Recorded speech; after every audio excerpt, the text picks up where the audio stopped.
কখনো কখনো আমি ভাবি আমি এখনও কেন মুসলিম হয়ে আছি, কারণ যদি আপনাকে এত পরীক্ষার মধ্যে দিয়ে যেতে হয়। এমনও সময় গেছে যখন আমি দেওয়ালে মাথা ঠুকতে চেয়েছিলাম যাতে আমি একটু ঘুমাতে পারি। আমার ডিভোর্স হয়ে যায়, ওটা খুবই কষ্টের আর খুবই কঠিন ছিল। আর সত্যি বলছি, ক্যামেরার সামনে একদম এমনও সময় গেছে যখন আমি নিজের ক্ষতি চেয়েছিলাম। মনে আছে আমি তখন বাথরুমে ছিলাম, যখন আমি নিজের চেহারাটা দেখছিলাম, ঘৃণা করছিলাম আর নিজের ক্ষতি করতে চাইছিলাম শুধু। আমার পরিবার ছাড়া আমার জীবনের প্রত্যেকটা ক্ষেত্রই কঠিন ছিল, কারণ তারা আমার খুব কাছের ছিল আর আমি তাদের ভীষণ ভালোবাসতাম। এটা সব সময় হয়। আমি কতদিন এটা করব? আমি কতদিন আরেকজনের আশায় বসে থাকবো যে তারা এসে আমাকে বাঁচাবে, যখন আল্লাহ নিজে বলেছেন আমার কাছে এসো, আমার কাছে এসো, আমাকে স্মরণ করো, আমিও তোমাদের স্মরণ করব।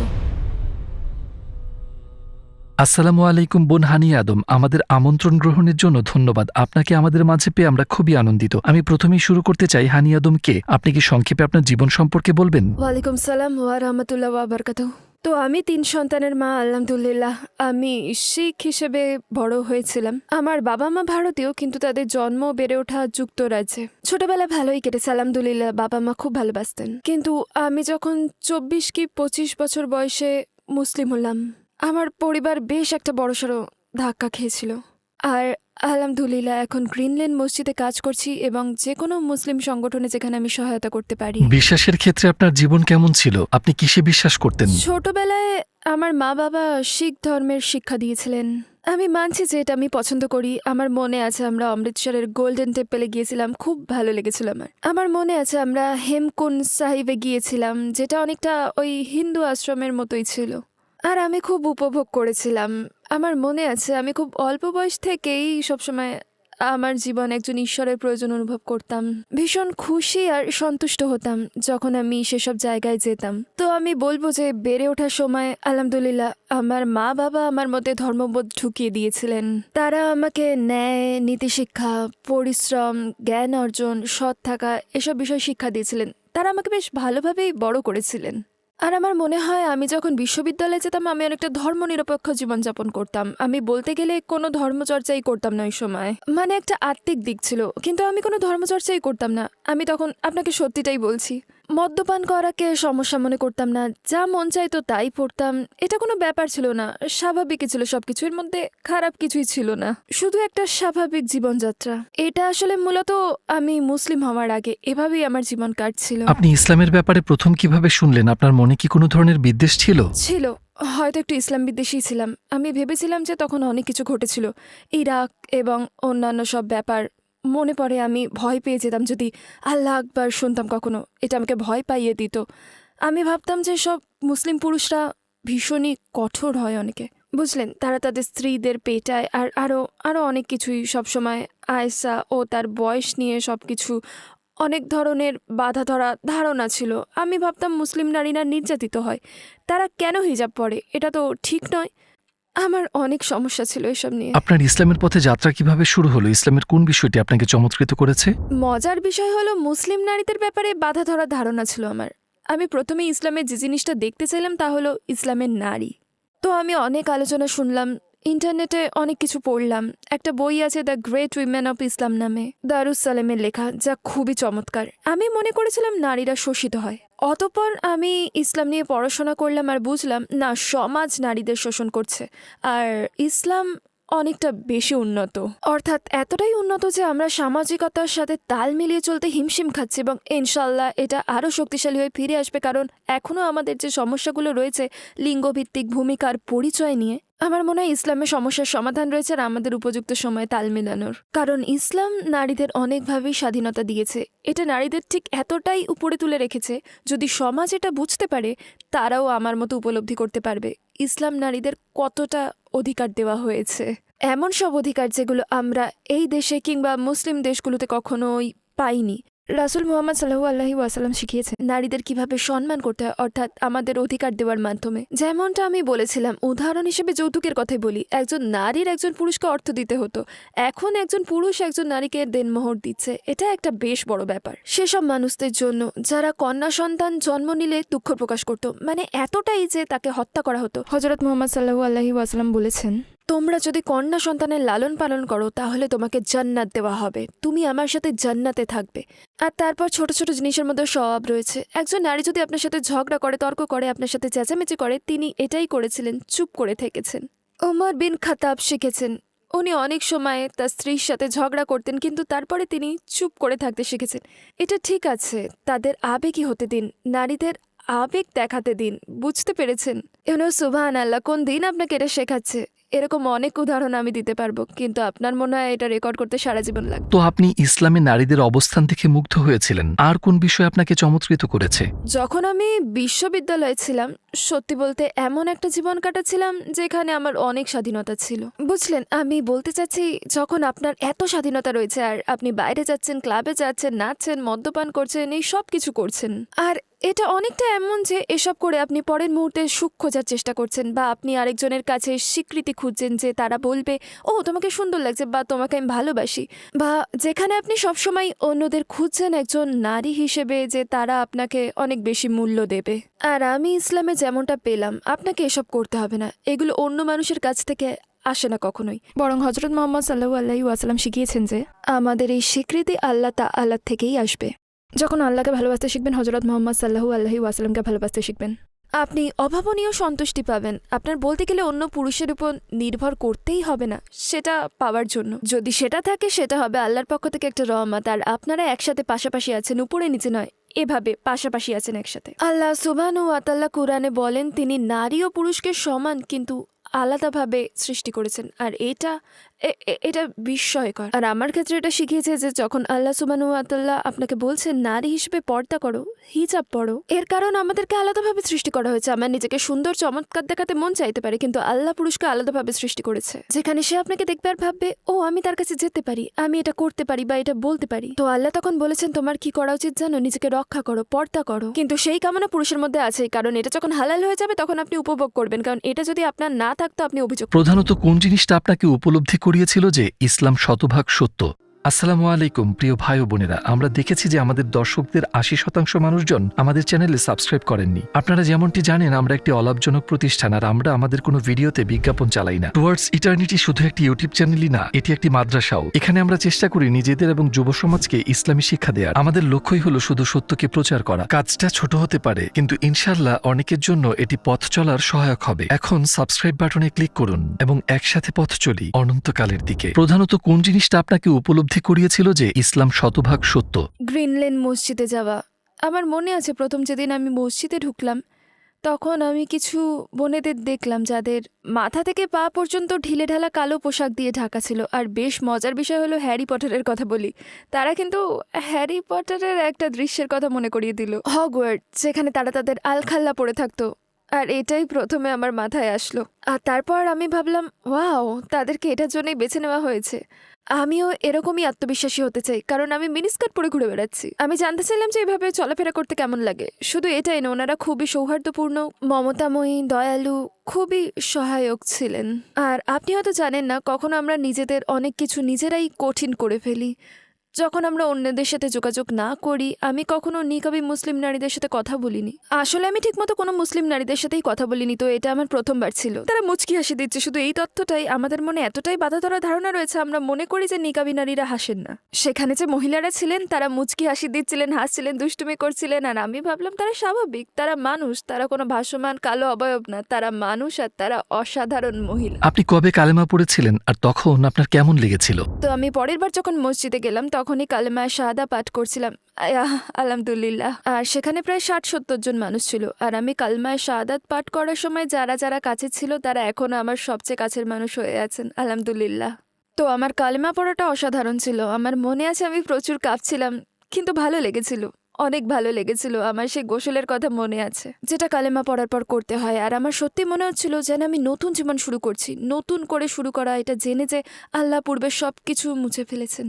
কিন্তু এখন যে ভালো কাজটি আপনি করছেন সেটার পুরস্কার আপনাকে দেওয়া হচ্ছে। খুব ভালো লেগেছিল। আর আমি একজন মুসলিম নারীর পরিচয় গ্রহণ করতে প্রস্তুত ছিলাম। তো আমি অনেক অনেক পড়তে থাকলাম আর আপনার পরিবার ও আশপাশের মানুষের প্রতিক্রিয়া কেমন ছিল যখন তারা মুসলিম হওয়ার কথা জানতে পারলেন? সেটা খুব খুব কঠিন ছিল, কিন্তু সেই কষ্টতে একই সময় স্বস্তিও ছিল। আমি তখন বুঝিনি, কারণ তারা পুরোপুরিভাবে আমাকে ত্যাগ করেছিল। আমার আল্লাহর উপর নির্ভর করা ছাড়া আর কোনো উপায় ছিল না, কারণ তার ফলশ্রুতিতে আমার বেশ কঠিন হয়ে পড়ল সবকিছু। একা একা সন্তানদের লালন পালন করা কাজটা এমনিতেই কঠিন ছিল। আমার জীবনের প্রত্যেকটা অংশ কঠিন হয়ে গেল আমার পরিবার ছাড়া, কারণ তারা আমার খুব কাছের ছিল আর আমি তাদেরকে খুব ভালোবাসি। এখনো এমন সময় গিয়েছে যখন আমি দেওয়ালে মাথা ঠুকতে চেয়েছিলাম যাতে আমি ঘুমাতে পারি, কারণ আপনি যখন এরকম কষ্ট পান আপনি থেমে যেতে পারেন না, আর আপনি সেই জিনিসগুলো বারবার আনতে থাকেন মাথায়। আমি যেদিকেই তাকাই সেখানেই আমার বাবা মা, পরিবার এসব দেখতে পেতাম। আমি যদি সুপার মার্কেটেও যেতাম, আমার মনে পড়তো যে উইকেন্ডে বাবার সাথে সুপার মার্কেটে যেতাম আর বাজার সদাই করতাম। যদি আমি অ্যাস্ট্রাতে গান শুনতাম, আমার মনে পড়ে যেত যে আমি আমার বোনের সাথে সেই গানে নাচতাম, বুঝলেন? আমি যদি টিভিতে একটা অনুষ্ঠান দেখতাম, তখন মনে পড়তো যে আমি আমার ভাইয়ের সাথে এটা দেখতাম। সব কিছুতেই আমার বিবাহিত জীবনে কিছু সমস্যা হলে আমি ছুটে আমার পরিবারের কাছে যেতে চাইতাম, কিন্তু পারতাম না। বলতে গেলে যেতাম, কিন্তু গিয়ে একটা গাড়িতে বাইরে বসে থাকতাম। পরিবার ছেড়ে বেঁচে থাকাটা খুবই কষ্টকর, খুব কঠিন। এটা খুব কঠিন, আজ অবধি কঠিন। মুসলিম হিসেবে আমরা বুঝি এবং সেই সাহাবীদের গল্পগুলো বুঝতে পারি যাদের পরিবারের সাথেও একই ঘটনা ঘটেছিল এবং তাদের পরিবারকে ত্যাগ করতে হয়েছিল। হযরত মুহাম্মদ সাল্লাল্লাহু আলাইহি ওয়াসাল্লামকে তার চাচাদের বলতে হয়েছিল, দেখুন আমি এখন থেকে আলাদাভাবে জীবনযাপন করব। আমরা যেটা শিখি তা হলো তারা সবাই মানুষ আর তাদের অনুভূতি থাকার অধিকার আছে, আর এখন আমার তাদের প্রতি কোনো ক্ষোভ নেই। আচ্ছা যাই হোক, আমি আপনাকে বলবো, এখন আমার মা এখনো আমার রোল মডেল। আমি ওনাকে এখনো পৃথিবীর সবার চাইতে বেশি ভালোবাসি, ঠিক যেভাবে হযরত মুহাম্মদ সাল্লাল্লাহু আলাইহি ওয়াসাল্লাম তার অমুসলিম চাচাকে ভালোবাসতেন আর তার চাচার জন্য কাঁদতেন আর তার সাধ্য মতো সব কিছু করতেন। আমি আমার মায়ের প্রতিও এমনই অনুভব করি।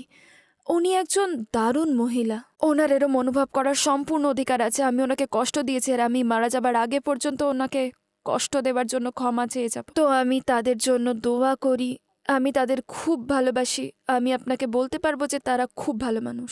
আমার আফসোস থাকবে যে আমি তাদের কাঁদিয়েছি, আমার বাবা মাকে কাঁদিয়েছি।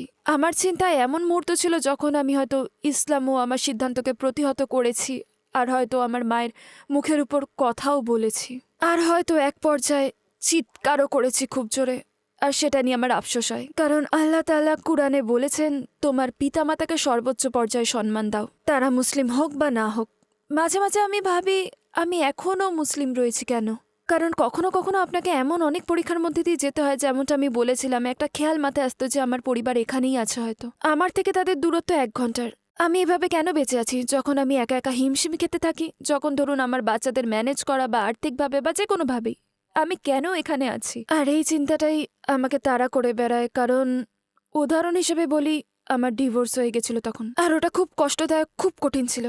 আর ওই সময়টাতে আমি একা ছিলাম, আর আমি সত্যিটাই বলবো, আমার বেঁচে থাকাটাও কষ্টকর মনে হচ্ছিল। আমি জানতাম না যে আমি বাঁচতে চাই কিনা, অনেক সমস্যার সাথে তখন আমি লড়াই করে যাচ্ছিলাম। আর ওই সময় আমি আমার খালাকে দেখতে গেলাম একদম অতর্কিতভাবে, একেবারে হঠাৎ করেই। আমি শুধু তার দরজায় এসে দাঁড়ালাম, আর 10 বছরে প্রথমবার আমার পরিবারের কেউ আমাকে ভালোবাসা দিয়েছিল। উনি খুবই ভালো, আমাকে চা বানিয়ে দিলেন, আমার সাথে বসলেন আর জিজ্ঞাসা করলেন, তুমি ভালো আছো? জাস্ট এটাই, তুমি ভালো আছো?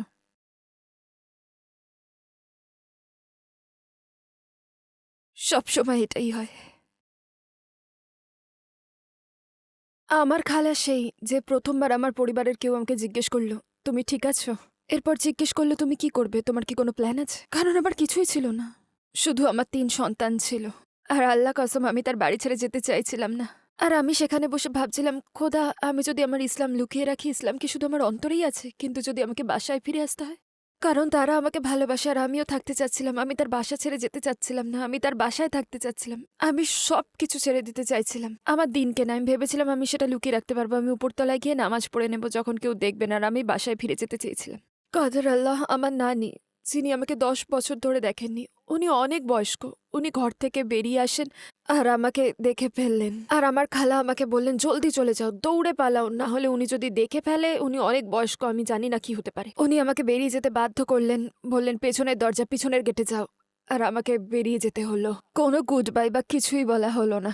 আমি বাসা থেকে বেরোলাম, গাড়িতে উঠলাম, আর সবার আগে আমার প্রতিক্রিয়া হলো আমাকে ফোন করতে হবে, কারণ এখন আমি বাসায় থাকতে চাই। আমি পরিবারের কাছে যেতে চাই। আমার কিছুই নেই, আমার কেউ নেই। প্রথমেই আমি আমার সবচেয়ে ধার্মিক বান্ধবীকে ফোন করলাম, আর সেই মুহূর্তে ও ফোনটা ধরলো না, কারণ আমি চেয়েছিলাম সে আমাকে বলুক no honey it's okay it's okay. তারপর আমি আরেক বান্ধবীকে ফোন করলাম, কারণ তার কুরআন রিসাইটেশন খুব সুন্দর আর আমার মনে হচ্ছিল আমার কুরআন শোনা দরকার।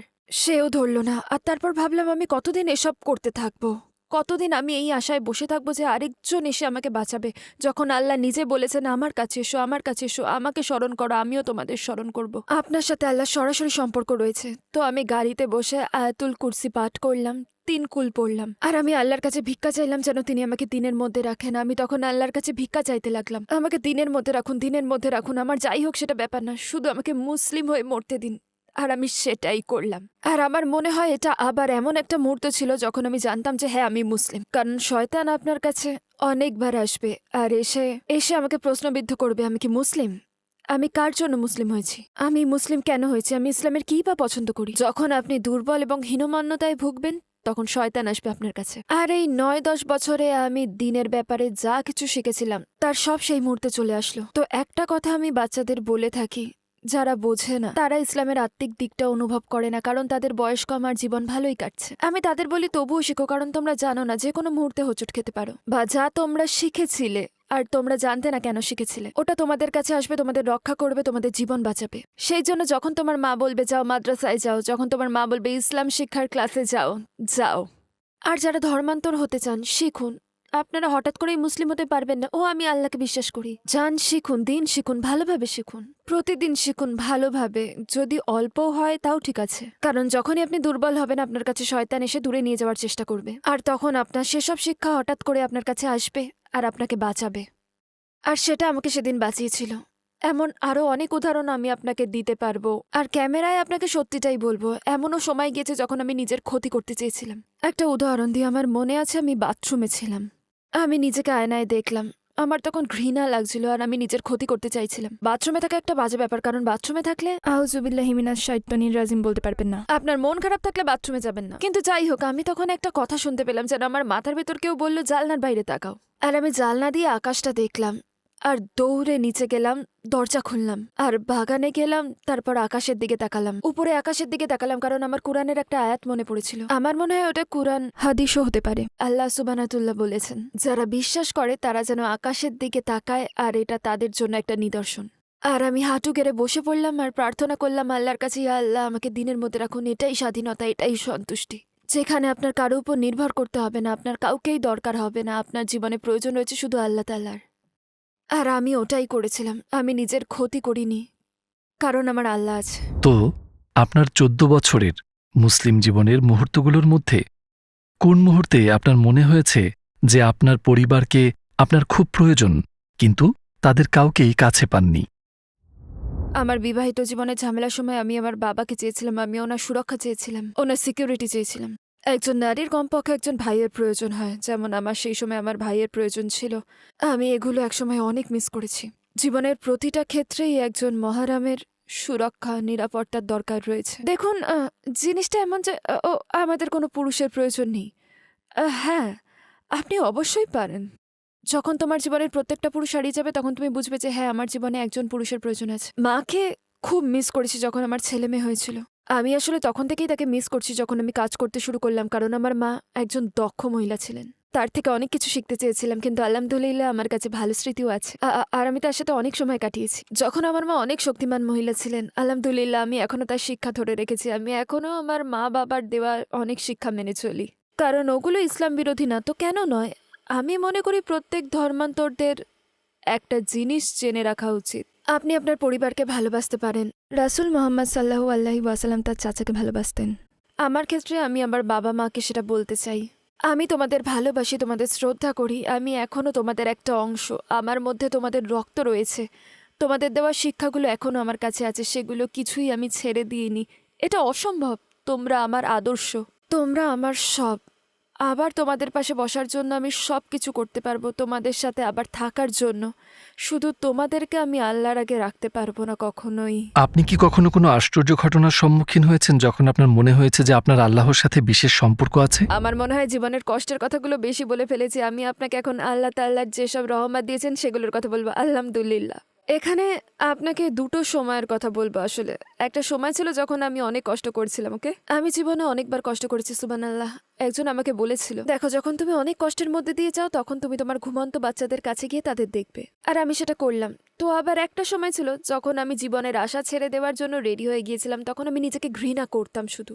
ভাবতাম আমি মানুষের উপর বোঝা হয়ে আছি। যাই হোক, আমি প্রথমে আমার মেয়ের ঘরে গেলাম। তখন তার বয়স ছিল 11, কিন্তু এখনো যখন সে ঘুমায় তাকে দেখতে 5 বছরের ছোট্ট মেয়ের মতো মনে হয়। সুবহানাল্লাহ, আমার মেয়ে, এটা আমার মেয়ে। আল্লাহ তাআলা আমাকে একটা কন্যা সন্তান দিয়েছেন। আল্লাহ আমার মাধ্যমে একটা জীবনকে এই দুনিয়াতে পাঠিয়েছেন। তারপর আমি আমার ছেলেদের ঘরে গেলাম, তখন তারা গভীর ঘুমে ছিল। আমার মনে সেই সূরা মুলকের সেই আয়াতটা আসলো। তখন খুব অল্পই তারা শুকরিয়া আদা করে। আমি ভাবলাম আমি কেন অভিযোগ করছি, কেন আমি নিজেকে ঘৃণা করছি, যখন আল্লাহ আমাকে এমন উপহার দিয়েছেন, আমার 3 সন্তান। সেই মুহূর্তে আমি নিজেকে আল্লাহর খুব কাছে অনুভব করতে পারছিলাম, কারণ আমি নিরামত উপলব্ধি করতে পেরেছিলাম, কারণ আমি শুকরিয়া আদা করছিলাম তার খুব কাছে অনুভব করানোর জন্য। আমাদের রাসূলের কোন জিনিসটি আপনাকে মুগ্ধ করেছিল? তার চরিত্র, সবসময় তার চরিত্র, সবসময় তার চরিত্র। নারীদের প্রতি তার ব্যবহার, নারীদের প্রতি তার ব্যবহার এমন ছিল যে তিনি ওই লোকের সাথে কথা বলতে চাইতেন না যে তার কন্যাদের আদর করতো না। মূলত তিনি তার স্ত্রীদেরকে আবেগ দেখাতে দিতেন, অনুভূতি প্রকাশ করতে দিতেন, আর সেগুলো বেস্ট পদ্ধতিতে মানিয়ে চলতেন। তিনি তার এক সাহাবীর বাড়িতে খেতে যাননি, কারণ তার স্ত্রী আয়েশাকে দাওয়াতে আমন্ত্রণ জানানো হয়নি। সব কিছু, তার নম্রতা, তার ন্যায়, যখন তিনি স্ত্রীদের সাথে থাকতেন, তার ঘরে তার সেই নম্রতা, আর যুদ্ধের ময়দানে তার ওই শক্তি, তার এক দুর্বলতা যখন তিনি তায়েফে ছিলেন, যখন তিনি সাহায্যের জন্য গিয়েছিলেন, তার বদলে দেখুন তার সাথে কি হলো। মূলত তিনি কাঁদতে পারতেন। এখনকার পুরুষ মানুষেরা ভাবে আমরা কাঁদতে পারবো না, আমাদের শক্ত হতে হবে। না, তিনি কাঁদতেন। এখন আমরা জেন্ডারের কথা বলি, আর পুরুষ কি নারী কি, হযরত মুহাম্মদ সাল্লাল্লাহু আলাইহি ওয়াসাল্লামকে একবার দেখুন। বর্তমানে আমি ইয়াসির কাদিরের লেখা বই হিজ সিরা পড়েছি, আর প্রত্যেকটা প্যারাগ্রাফে আমি কিছু না কিছু শিখেছি। কি চমৎকার একটা বই! আমি সবাইকে সেটা পড়তে বলি। সব কিছু। আপনি জানেন, তার মৃত্যু শয্যা থেকে আয়েশা নিজের মাথা ব্যথা নিয়ে অভিযোগ করেছিলেন। তিনি তার মাথা ব্যথা নিয়ে অভিযোগ করেছিলেন। তখন তিনি মজা করে বললেন, না তাহলে আমার মাথা ব্যথার কি হবে, আমি তো মরতে চলেছি, তাই না? সুবহানাল্লাহ, উনি উনি এত কিছুর মধ্যে দিয়ে গিয়েছেন যাতে আমরা ভালো থাকতে পারি আর জান্নাতে যেতে পারি। তার ত্যাগ, তার পরিবারের মাধ্যমে, তার সম্পদের মাধ্যমে তিনি যেসব পরীক্ষার মধ্যে দিয়ে গিয়েছেন, কিসের জন্য? আমাদের জন্য। ইসলাম গ্রহণের আগে আপনার জীবনের লক্ষ্য কি ছিল, আর ইসলামের পর তা কি হয়েছে? আমার উদ্দেশ্য হলো বাড়ি যাওয়া। আমি বাড়ি যেতে চাই আল্লাহর কাছে। বাড়ি যেতে চাই, আমি শুধু বাড়ি যেতে চাই। আর আমি চাই আল্লাহ যেন আমাকে আমার পরিবার দিয়ে দেয় যখন সেখানে আমি যাব। আর এটাই আমার উদ্দেশ্য। এই আল্লাহ আমাকে আমার পরিবার দিয়ে দিন।